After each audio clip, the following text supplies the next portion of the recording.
미국 다우지수가 상승세로 마무리가 됐습니다. 자, 장중 사상 최고치를 경신하는 모습도 보여줬는데요. 현재 미국에서는 상황 자체는 썩 좋지는 않습니다. 트럼프 지지자들이 의회에 진입을 하게 되면서 의회가 봉쇄되는 상황도 벌어졌고요. 또 민주당이 상원을 장악하는 블루 웨이브가 강력하게 예상이 되고 있는 상황이기도 합니다. 자, 대체적으로 좀 불안정하다라는 느낌들을 좀 보여줄 수 있는 상황이긴 한데요. 자, 이 민주당의 상원 장악, 즉 블루 웨이브를 통해서 경기 부양이 더욱 강력해질 것이다 라는 기대감이 나타나기도 했죠. 그래서 다우지수가 크게 상승하고요, 나스닥은 반대로 하락하는 모습이 나타났습니다. 여기에 대한 이야기들 정리를 해드리도록 하겠습니다.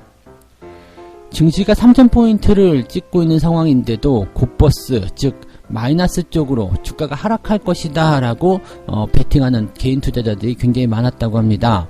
자, 이러한 곧버스에 투자한 개미들의 투자 손실을 알아보니까 지난 1년간 무려 63%의 손실을 보고 있다고 하는데, 자, 왜 곧버스에 투자를 하고 있는 것인지, 그 다음에 저 마이너스 63%라는 저 손실은 어떤 식으로 극복을 해야 되는지 알아보도록 하겠습니다.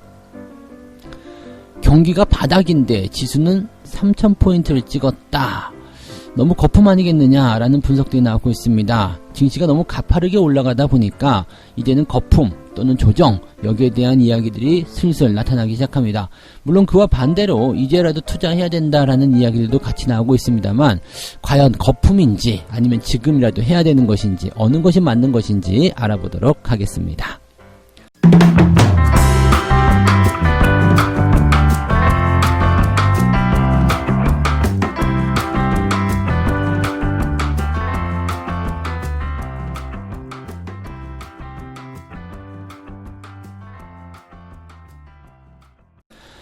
네, 반갑습니다. 오늘은 1월 7일 목요일입니다. 자, 시장은 여전히 뜨겁다 이렇게 볼 수가 있을 것 같고요. 시장이 좋은 상태 속에서는 악재가 어지간하게 나와도 그냥 그것을 다 호재로 뒤집어 버리는 상황들이 만들어지게 됩니다. 불과 어제까지만 하더라도 민주당이 상원을 장악하게 되면 블루 웨이브 때문에 힘들어질 것이다, 이런 얘기들을 했었단 말이에요.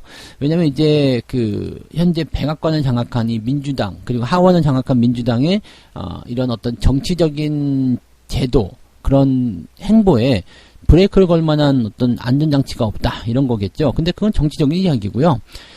민주당이 지금 계속해서 내세우고 있는 경기 부양, 그 다음에 더 추가 경기 부양에 대한 이야기. 실제적으로 이제 상원 투표를 할 때 이 바이든 대통령 당선자죠. 이제는 대통령이라 봐도 될 것 같은데, 이 사람이 이제 뭐라고 얘기를 했냐면, 민주당에게 이 좌석을 다 몰아주게 되면 여러분의 집 앞에 $2000의 현금 수표가 도착할 것이다. 즉, 경기 부양을 통해서 추가적인 현금이 여러분들에게 지급이 될 것이다 라는 얘기를 한 거죠. 이게 코로나 때문에 상당히 힘들어진 상태 속에서 또 그동안 이 경기 부양책에 대한 그런 내용들이 계속해서 의회에서 표류를 하게 되면서 이 국민들 입장에서는 굉장히 좀 절박한 부분들이 많았을 거예요.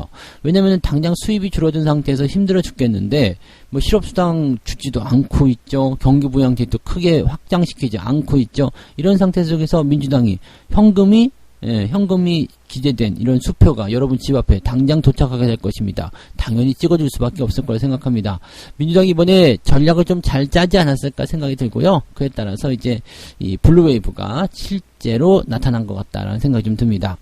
현재 다우지수 상황 보게 되시면요, 1.4%대 상승세를 보였습니다. 장중에는 사상 최고치 찍었는데 장 막판에 아주 조금 내려서게 되면서 이 마감 기준, 그런 부분으로서 이제 만족을 하는 상황이 좀 나타나게 됐죠. 그래서 어쨌든 다우지수 사상 최고치, 멋진 모습입니다. 그리고 나스닥 같은 경우는 장중에 상승세로 진입이 좀 되긴 됐습니다만 장 막판에 다시 하락세로 반전이 됐습니다.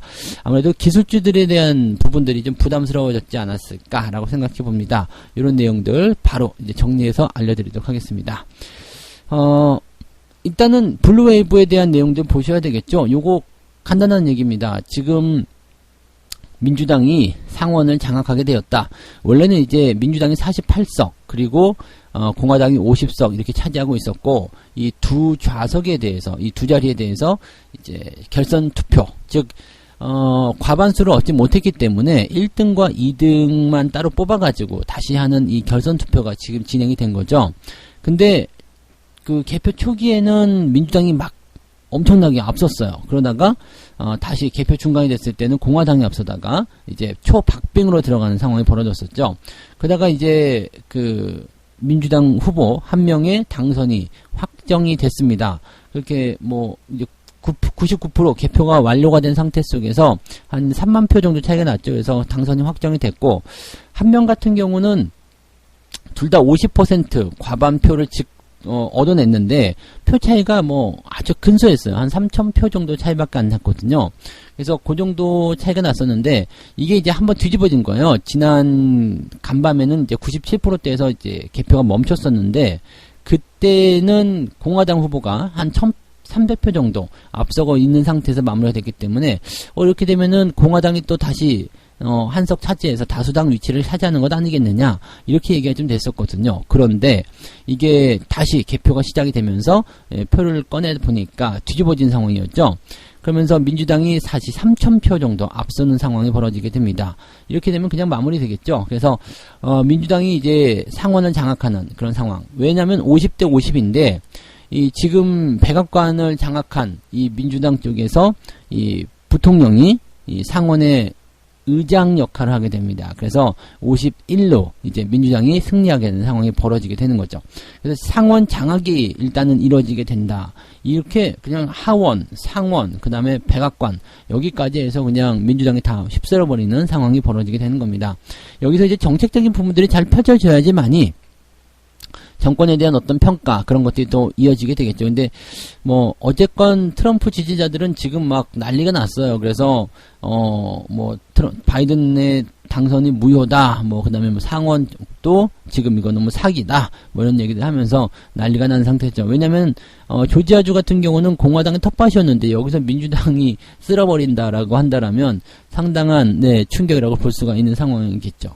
근데 뭐 그런 상태 속에서도 결과는 뒤집어지지 않을 겁니다. 그래서 일단 블루웨이브의 완성이 임박했다라고 되어 있는 부분이고요. 자, 이렇게 됐을 때 이제 어떻게 시장을 바라봐야 되느냐 이 부분인데, 일단 블루웨이브에 대해서 걱정을 하게 된 것은 이 기업에 대한 그런 규제 강화, 증세 이런 것들이거든요. 그래서 기업들 입장에서는 굉장히 좋지 않다라고 얘기가 나오고 있습니다. 실질적으로 해서 나스닥에 보면은 이제 뭐 애플부터 해서 기술주들 전체적으로 다 하락하는 모습이 좀 나타났어요. 그러니까 나스닥이 마이너스를 기록한 이유는 당연히 이 이유입니다. 그래서 기업들의 어떤 포인트들이 포지션이 좀 애매해지는 거죠. 그동안 트럼프 쪽에서는 뭐 법인세 감세라든지 이런 것들 통해서 기업이 그나마 조금 활동하기 좋은 환경을 만들어줬었는데 이제는 그런 것들 다시 원상복귀 시켜가지고 세금 많이 내라 이렇게 되니까 실적이 줄어들 수밖에 없다. 뭐 이런 우려감이 나타날 수밖에 없는 상태가 된 거죠. 그래서 대형 기업들, 이 기술주 기업들의 주가 하락이 일단 진행이 됐다라고 보시면 되겠고, 또 나스닥이 하락한 이유 중에 하나는 뭐 중국의 통신 3사 있죠? 그 통신 3사들의 상장 폐지가 이제 최종적으로 확정이 됩니다. 상장 폐지한다 그랬다가 안 한다 그랬다가 막 그게 번복하고 있었는데 이번에 다시 결과를 바꿔서 상장 폐지한다 이렇게 얘기가 나왔습니다. 물론 이게 또 정권이 바뀌고 나서 1월 말쯤 되면 또 다시 뒤집어질 수도 있겠습니다만 일단은 상장 폐지한다라고 다시 결정이 되긴 바람에 이 기술주들의 움직임들이 더욱 안 좋았다라고 보시면 되겠습니다. 다만 이제 다우지수가 많이 올라온 이유는 이거죠. 경기가 좋아진다. 이제 코로나에 대한 어떤 백신이나 이런 얘기들 나올 때도 다우지수만 올라갔었던 얘기들 우리가 생각해 보신다면 경기가 좋아지게 되면 이제 전통적인 사업들, 뭐 그런 기업들, 경기 민감주 이런 쪽에서의 주가 상승이 일어날 수밖에 없겠죠. 그래서 소비라든지 그 다음에 뭐 이 경기 부양에 따른 뭐 인프라 투자라든지 등등의 여러 기업들이 주가를 상승시킬 수 있는 요인들을 만들었다 보시면 되겠습니다. 그리고 그런 기업들은 대체적으로 다우지수에 포함되어 있었다. 자, 그러면 지금은 경기 부양이 먼저냐 아니면 기업들의 실적이 먼저냐, 이게 뭐 중요한 포인트가 될 것 같은데, 뭐 경기 부양이 먼저다라고 일단 시장은 이야기하고 있는 거죠. 그래서 경기 부양에 대한 어떤 속도, 규모가 더 커질 것이다라는 기대감이 가지고 있다. 그렇다면 지금 다시 한번 또 그 대형주 쪽의 움직임들이 만들어질 가능성이 높겠죠. 우리나라 증시도 그런 식으로 보셔야 될 필요성이 있을 것 같아요. 그러면 중소형주 쪽으로 다시 움직이려는 그런 흐름들이 다시 대형주 쪽으로, 그럼 코스피가 다시 3,000포인트에 안착하는 그런 형태의 모습, 외국인들의 매수가 다시 돌아오는 그런 형태의 모습으로 갈 수도 있겠죠. 그래서 그런 포인트들만 본다라면 시장은 뭐 특별히 부담될 건 없지 않겠습니까? 라고 다시 한번 또 이야기해 드릴 수 있는 내용이 될 것 같습니다. 불안 요소는 물론 있습니다. 뭐 경제 지표가 썩 좋지 않았던 모습이 있고요. 아까 전에 말씀드렸던 이런 기술주들, 즉 통신 3사의 상장 폐지를 다시 추진한다는 부분들이 미국과 중국 간의 갈등, 그 다음에 또 알리페이, 위챗페이 이런 중국 모바일 애플리케이션과 거래를 금지하는 행정명령서까지도 서명을 해버립니다. 그래서 지금 현재로서는 이제 기술주 또는 이제 뭐 바이오 뭐 이런 쪽의 어떤 움직임들이 굉장히 강세를 이끌었었지만 이 부분들이 그냥 다 주가가 하락되는 상황으로 전환이 되고요. 그 다음에 경기 민감주 쪽으로, 경기 순환주 쪽으로 그런 어떤 자금의 이동이 일어날 가능성이 매우 높아졌다라고 이야기를 하고 있는 것 같습니다. 그래서 그동안 이제 좀 찬밥 신세였었던 가치주라든지 저평가되어 있는 종목들, 또 경기 회복에 따른 기대감이 될 수 있는, 뭐 미국 같은 경우는 금융주 이런 섹터들도 굉장히 좋은데, 금융 섹터는 사실 우리 시장에서는 그렇게 썩 좋은 성과 보이지 못하고 있었죠. 근데 뭐 금융 섹터들 어쨌든 경기가 회복하게 된다면 장기적 관점에서는 계속 상승할 수밖에 없는 상황이 좀 될 수도 있습니다. 다만 좀 느리다는 단점이 있겠죠. 자, 근데 어쨌건 간에 주가가 상승한다면 기다릴 수 있어, 괜찮아, 뭐 이런 것도 여러분들의 전략 아니겠습니까? 그죠? 그래서 지금은 일단 시장이 이렇게 딱 국한되어 있는 그런 포인트보다도요, 전체적으로 덩어리가 커지는 그런 형태의 모습으로 좀 보셔야 될 것 같아요. 그래서 뭐 자질구레한 어떤 그런 타겟팅된 그런 부분이 아니라 큰 덩어리, 큰 단체, 네, 그 하나의 어떤 큰 군집체, 그런 것들이 상승하는 그런 형태로 우리가 판단을 해보시면 좋을 것 같습니다. 그래서 아무래도 대형주라든지 그다음에 경기 민감주, 경기 순환에 대한 어떤 섹터 쪽, 이런 쪽들을 계속적으로 관심을 가져보는 건 나쁘지 않겠죠. 업종 본다면 뭐 철강도 있을 테고요. 그다음에 건설주도 계속 올라갈 수밖에 없겠죠.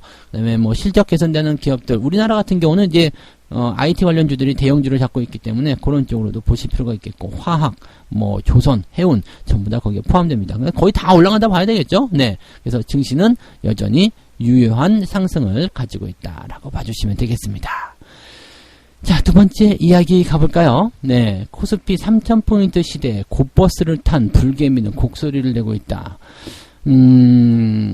지수가 계속해서 올라가니까 이제 반대로 투자하는 사람도 있었을 거 아니에요. 나 증시는 이제 조정받을 것이다, 이렇게 생각하고 투자를 하는 사람들은 이제 아주 큰 손실을 보고 있을 텐데, 반대로 그냥 투자했으면 괜찮은데, 저 곧버스라는 것은 곱하기 2예요. 무지박지한 거죠. 그러니까 증시가 1% 내릴 때, 올라갈 때, 보통 인버스는 1% 정도 내린다라고 본다라면, 곧버스 같은 경우는 2배를 내려가는 거죠. 즉, 증시가 100% 올라갔다라면, 곧버스는 200% 내려가는 그런 상황이 벌어져야 되는데, 실질적으로 내려갈 때는 200%까지 빠질 수가 없죠. 원금 이상 빠질 수가 없기 때문에, 사실 마이너스 50% 나왔다 그러면 다 잃은 거나 마찬가지예요. 반토막이면 다 잃은 겁니다. 왜냐면 그 반토막 난 수준에서 2배를 땡겨 올려야지만이 겨우 본전이 되는 거거든요. 근데 100% 수익률, 뭐 성투자방에서는 자주 보시겠습니다만 어디 가서 이렇게 쉽게 만날 수 있는 수익률이 아니거든요.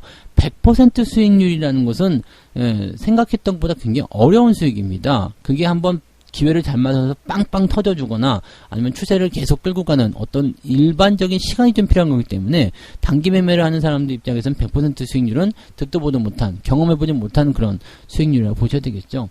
근데 어쨌건 네, 100% 수익률이 나오기 어려운 상태인데 거기서 지금 이렇게 손실이 나와 있다라면 이것은 굉장히 답답한 상황이 될 수밖에 없겠죠. 증시가 이제 상승세를 보였다라는 부분에서 뭐 하방적으로 어떤 투자를 가져가는 것은 뭐 해지 입장에서는 당연할 수도 있겠습니다. 그런데 그냥 맹목적으로 그냥 몰빵을 치고 또 하락이 안 되고 있으니까 그냥 물타기를 하고 언젠간 조정이 나오겠지라는 생각. 그래, 언젠간 조정이 나와요. 그런데 저렇게 마이너스 60%까지 손실이 나오게 되면 굉장히 큰 문제가 되는 거죠. 지금도 역시 순매수가 많이 들어오고 있지만 선물 인버스에 대한 순매수도 계속 나오고 있다고 합니다. 지난해 11월 이후부터 지금까지, 그러니까 증시가 계속해서 가파른 상승을 보이던 바로 그 시점에 선불 인버스, 이 곧버스 쪽에는 1조 200억, 그 다음에 그냥 인버스 쪽에서는 2,600억을 순매수한 개인들이 많았다. 공격적으로 매수했다라고 되어 있습니다. 증시가 조정을 보이기 시작할 때, 그럴 때 인버스를 하시는 것도 나쁘지 않습니다. 그래서 그런 쪽으로 생각을 좀 해보시는 것이 좋지 않을까 생각되고요. 지금 수익률을 보니까 고버스 쪽으로 보면은 마이너스 63%가 평균이고요. 최근 3개월 마이너스 수익률은요, 마이너스 43%가 평균적으로 나오고 있습니다.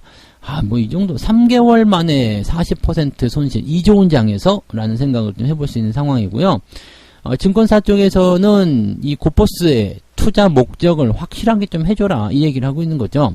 이 고버스 같은 경우는 변동성이 워낙 크죠. 그래서 그리고 또 시장과 반대로 움직이기 때문에 지금처럼 분위기 좋을 때 계속해서 떨어질 수밖에 없는, 손실률이 커질 수밖에 없는 그런 상황이 좀 되는 거고요. 보통은 이제 이런 인버스 쪽에 투자할 때는 주가가 상승하는 시점에서 내가 투자하는 게 부담스러울 때, 그럴 때 해지 용도로 좀 사용하거든요. 그러면 이제 증시가 조정을 받더라도 이 인버스라는 상품 때문에 어느 정도 상쇄가 되는 상황이 벌어지니까 그냥 해지 용도로 좀 사용하는데, 지금은 너무 이쪽으로 몰빵을 쳐놓은 상태다라고 얘기가 되는 거죠. 그러면 보통 이제 이 정도 마이너스 50% 반토막 난 것도 어떻게 해야 됩니까? 어떻게 탈출할 수 있을까요? 방법이 있습니까? 라고 질문하신다면 사실 방법은 없어요. 그냥 올라가기 기다려야 되는데, 지금 이 시장에 대한 투자를 통해서 마이너스 이런 60% 이 반토막이 나셨다라면 사실 시장이 원상복귀 돼야 된다는 얘기거든요. 다시 한 뭐 2000포인트까지 정도는 내려가야지만이 고버스로 수익을 볼 수 있다는, 본전을 차릴 수 있다는 얘기인데, 사실 그 정도까지는 되기가 어렵습니다. 이제 2000포인트 구경하시기 어려울 거예요. 그래서 뭐 주가가 이제 지지선대가 계속 올라가고 있기 때문에 한 2800포인트 지지선 나오고 있고, 아무리 급락을 보인다 하더라도 2700포인트, 2600, 뭐 그 2600도 사실 보기 되게 어렵겠죠. 그리고 증시가 계속 상향 조정을 시켜주게 된다면 이제는 뭐 3000포인트가 지지선이 될 수도 있는 상황이라서 이제는 저 수익률을 복구하기 어렵습니다. 그래서 저럴 때는요, 뭐 증권사에서도 이야기하는 것을 과감하게 손절해라, 이런 얘기가 있지만 한 방에 손절하게 되면 충격이 굉장하죠. 그래서 멘붕이 올 수 있습니다. 그래서 이럴 때는 분할 매도가 답이죠. 조금 덜어내서 다른 쪽으로 이 투자를 좀 해나가시는, 그러니까 내려가고 있는 손실이 커지는 쪽에서는 비중을 계속 덜어내고요. 그 다음에 덜어낸 것에 대한 돈을 가지고 올라가는 쪽으로 다시 재배팅을 하시는 그런 전략하시면, 내려가는 것은 비중이 줄어들기 때문에 좀 부담은 줄어들게 되고요. 그 다음에 올라가는 쪽에서는 수익이 커질 수 있기 때문에 손실에 대한 어떤 그런 상쇄 효과가 커지게 됩니다. 그래서 그런 포트폴리오 전략을 세우셔야지 될 것 같아요. 고버스 쪽에 투자하시는 것은 별로 좋은 선택은 아니었다라고 뭐 계속 말씀을 드렸기 때문에 이것은 그냥 남의 나라 이야기, 다른 사람 이야기로 한번 생각해 보시는 게 좋지 않을까요? 네. 자, 세 번째 이야기 가보겠습니다. 이제 거품에 대한 이야기가 슬슬 나오고 있습니다. 네, 경기가 바닥인데 주가가 3000포인트라는 게 말이 되느냐? 지금 이 상태에서 주가가 이렇게 올라가는 게 말이 됩니까? 증시가 왜 이렇게 올라가는 겁니까? 부동산에 투자할 데가 없죠. 규제 때문에. 그 다음에 뭐가 있어요? 초저금리. 돈을 가만히 놓기에는 너무 아까운 시간들이죠.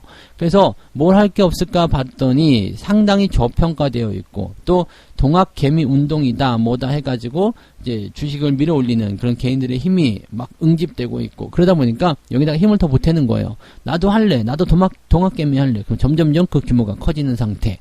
자, 뭐 요런 상태인데, 지금 이제 실물 자산하고 자산 시장에 대한 괴리가 커져 있다, 뭐 이렇게 되어 있어요. 근데 시장의 논리는 항상 돈으로 움직이는 거거든요. 돈이 들어오게 되면 자산의 어떤 가치고 뭐 괴리율이고 이런 것들 다 무시하고 가는 경우들이 많습니다. 그래서 어쨌든 이것 때문에 조정이 온다고 경고하고 있고, 증권사들은 3300포인트 제시를 하면서 전망치를 또 계속 올리고 있습니다. 증시가 이제 3000포인트까지 전망한 증권사들도 많았는데 이제 3000포인트 찍었기 때문에 전망치 또 조만간 더 올릴 거예요. 그러면 이제 슬금슬금 올라가게 되겠죠. 근데 전망치 또는 이제 목표 주가 이런 것들 나올 때 여러분들 한 가지 눈여겨보실 것은요, 현재 수준하고 크게 차이가 없이 계속 상승하고 있으면 주가는 계속 올라갑니다.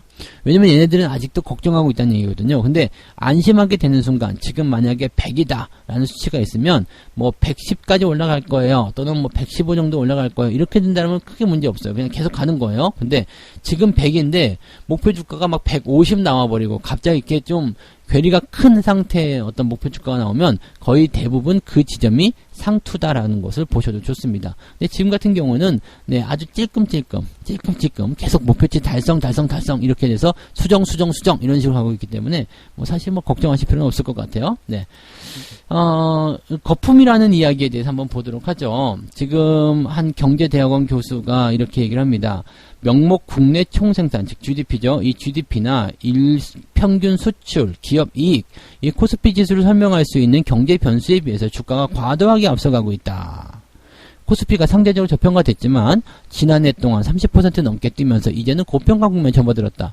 나는 요 말만 딱 보면은 네, 그냥 한마디 바로 할 수 있을 것 같아요. 아직 멀었네. 거품이라고 말할 수 없네. 네, 잘 생각해 보세요. 30% 올랐다고 거품이라는 이야기가 말이 안 되는 거죠. 거품은 뭐예요? 네, 아시겠죠? 튤립에 대한 그 예전 투자, 네덜란드 튤립 투기, 네, 그때 뭐 30% 올라가고 거품이었을까요? 네, 절대 그렇지 않았습니다. 그 다음에 뭐 저평가가 되어 왔지만 30% 올라왔기 때문에 이것이 고평가다. 그러면 저평가에 대한 투자를 할 때 고작 30% 저평가됐다고 해서 투자했다. 이거 단타잖아요.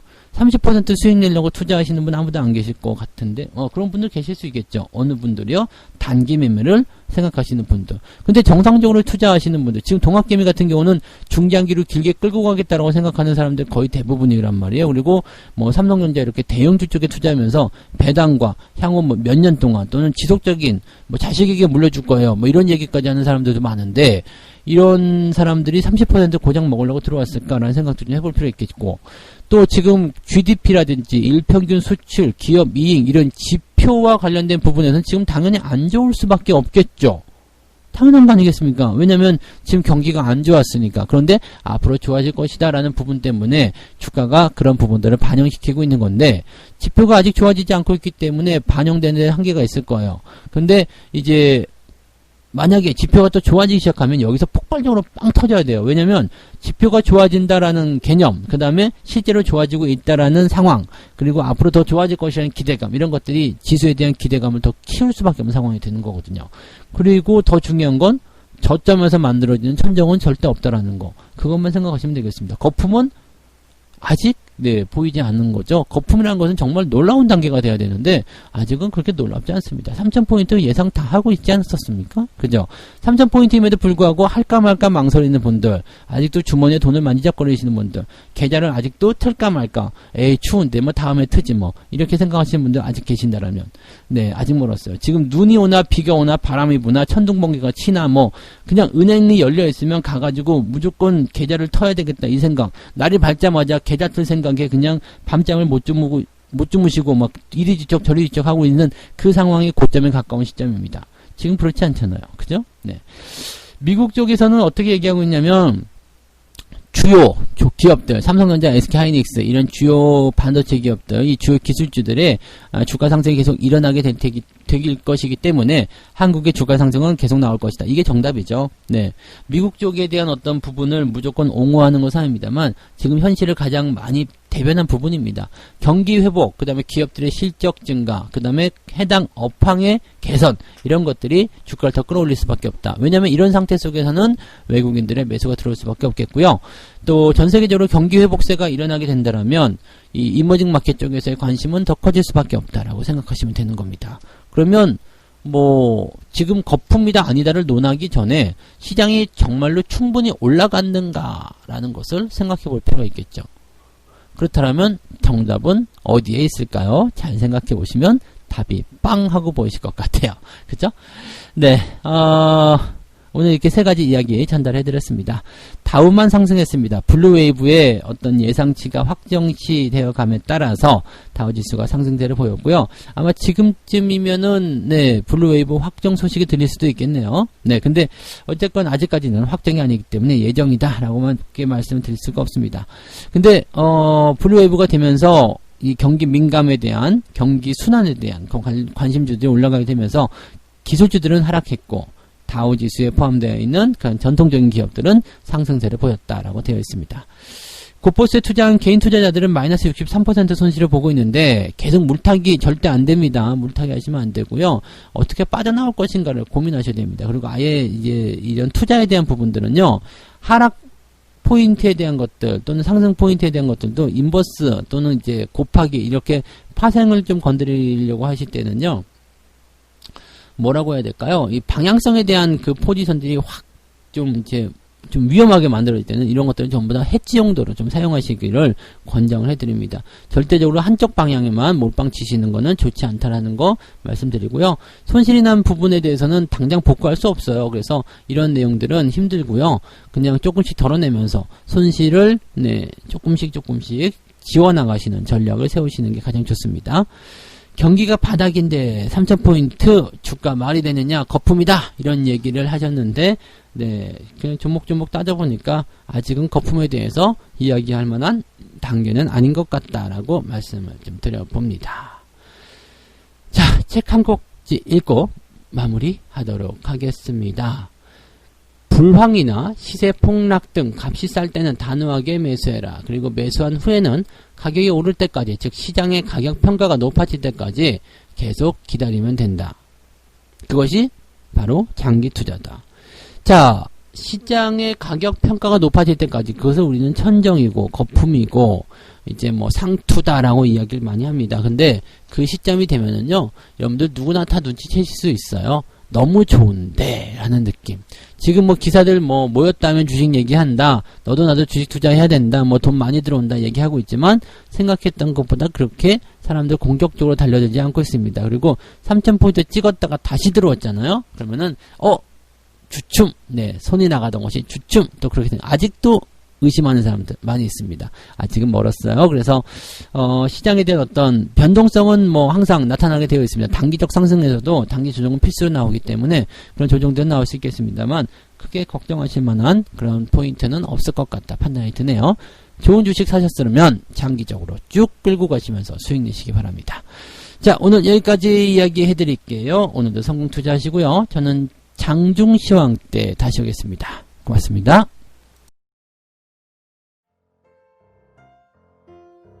본 방송에서 제공되는 모든 정보는 투자 판단의 참고 자료이며 투자의 최종 책임은 본 방송을 이용하는 본인에게 있습니다.